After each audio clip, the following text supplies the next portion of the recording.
Praise the lord. ఆర్థిక సమృద్ధి కొరకే వాగ్దానములు.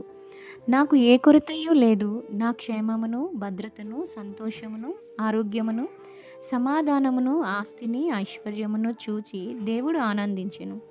నా తండ్రి అయిన అబ్రహాము పొందిన ఆశీర్వచనములు నాకు చెంది నాకు ప్రాప్తించి ఉన్నవి. కీర్తనలు 35 అధ్యాయం 27 వచనం.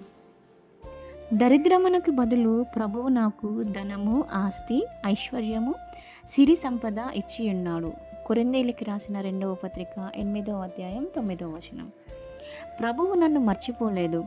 ఆయన నన్ను ఆశీర్వదించెను. ఆయన ఇశ్రాయేలీయులను ఆశీర్వదించెను. అహరోను వంశస్థులను ఆశీర్వదించెను. పిన్నలనేమి పెద్దలనేమి తన యందు భయభక్తులు గల మమ్మను ప్రభువు ఆశీర్వదించెను. యెహోవా మమ్మను మా పిల్లల్ని వృద్ధి పొందించెను. భూమి ఆకాశములను సృజించిన యెహోవా చేత మేము ఆశీర్వదింపబడి ఉన్నాం.